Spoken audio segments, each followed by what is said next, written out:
শুভ সকাল বন্ধুরা, উমা হোম লাইফে নতুন একটা দিনে নতুন একটা ব্লগে তোমাদেরকে সবাইকে স্বাগত জানিয়ে আজকের ব্লগটা আমি শুরু করছি। তো বেলা অনেকটাই হয়েছে। তো আজকে আমি স্নান টান করে ঘরে নিত্য পুজো দিয়ে তোমাদের সাথে কথা বলছি। বারটি কিন্তু আজকে বৃহস্পতিবার। তো যে যেখান থেকে আমার ব্লগ ভিডিওটা দেখছো না কেন, কেমন লাগে কমেন্টে কিন্তু জানিও বন্ধু, ভালো লাগলে সাবস্ক্রাইব করে দিও। তো জলখাবার মোটামুটি সবারই খাওয়া হয়ে গেছে, এখন ওই বড় মেয়েটা খাচ্ছে। তোমাদের দাদাভাই সরকারি বেসরকারি স্কুলের বাচ্চাগুলো নিয়ে চলে এসছে, বেসরকারিগুলো সরকারিগুলো নামিয়ে চলে এসছে। তো আজকে আমি গ্যাসে রান্না করছি, উনুন আর ধরাইনি। তো এখানে ভাতটা বসালাম, আর বৃহস্পতিবার মানে নিরামিষ রান্না বান্না। তো চলো কী কী রান্না করি না করি তোমাদের সাথে শেয়ার করব, আর ব্লগটা দেখতে থেকো, আমার সাথে থেকো। তো এখন যেহেতু পাতা ঝরার দিন, আর সুন্দর পাতা ঝরছে, আর কচি কচি সুন্দর নিম বার হয়েছে।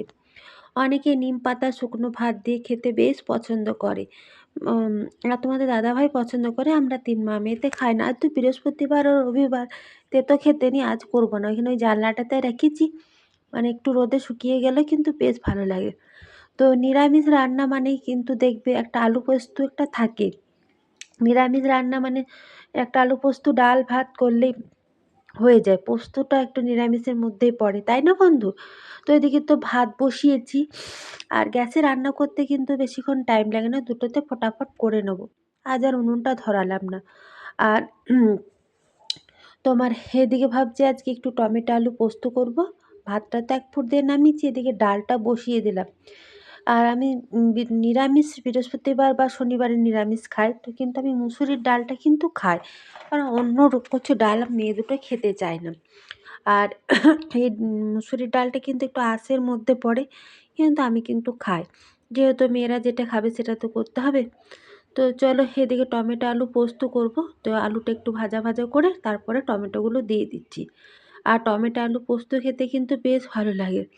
আর এখন তো প্রায় শীত চলেই গেছে, টমেটোগুলো কিন্তু বেশ ভালো আসছে, তাই না? বেশ একটু টক টক, বেশ লাল লাল, কিন্তু বেশ ভালো লাগছে। দেখো কত সুন্দর আলু টমেটোগুলো দেখতে লাগছে। আর দুটো কাঁচা লঙ্কা দিলাম, কারণ মেয়েরা তো ঝাল খাবে না, পরে ওইটা ডাবু দিয়ে থেতো করে দিলে আমাদের জন্য। আর এই লঙ্কাগুলো কিন্তু বেশ ঝাল আছে বন্ধু।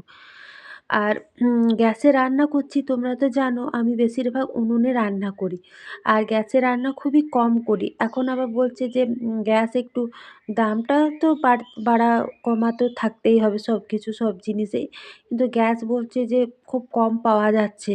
তো আমাদের এদিকে কী ব্যাপার বলো তো, কোলফিল্ড এলাকা, গ্যাস কম পাওয়া গেলেও আমাদের কোনো ব্যাপার নেই, কয়লা ঘুঁটা অ্যাভেলেবেল।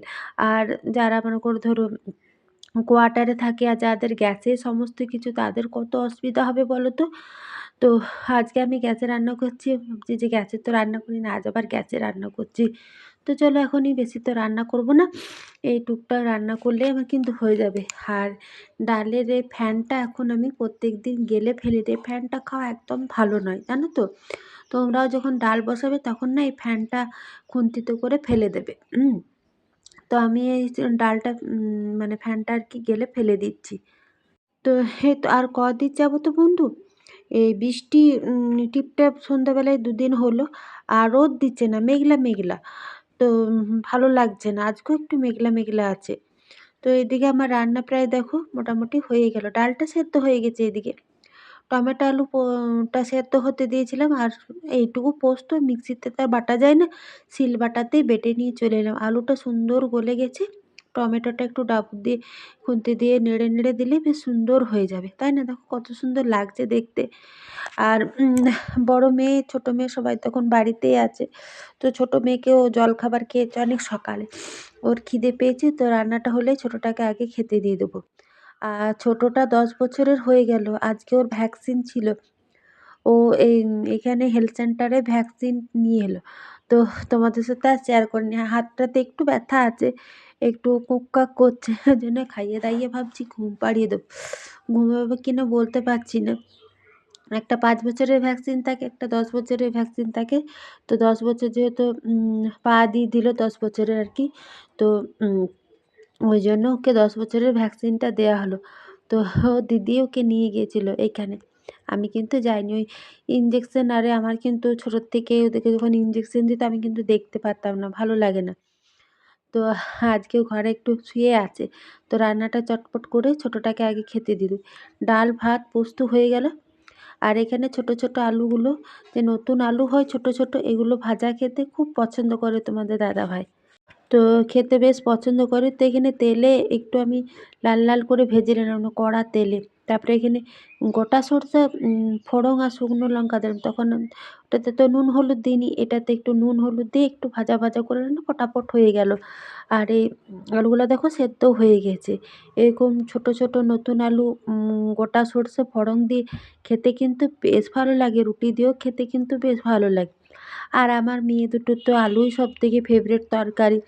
আলু ভাজা, আলু সেদ্ধ, আলু মাখা, আলু পোস্ত, মানে আলুই হলো একটা ফেভারিট তরকারি ওদের কাছে। তো আজকে এই হলো দুপুরের রান্না। একটু শুকনো লঙ্কা আর গোটা সরষে দিয়েছি, তাতে একটু তেল দিলাম, তা তেলটা রয়ে গেল।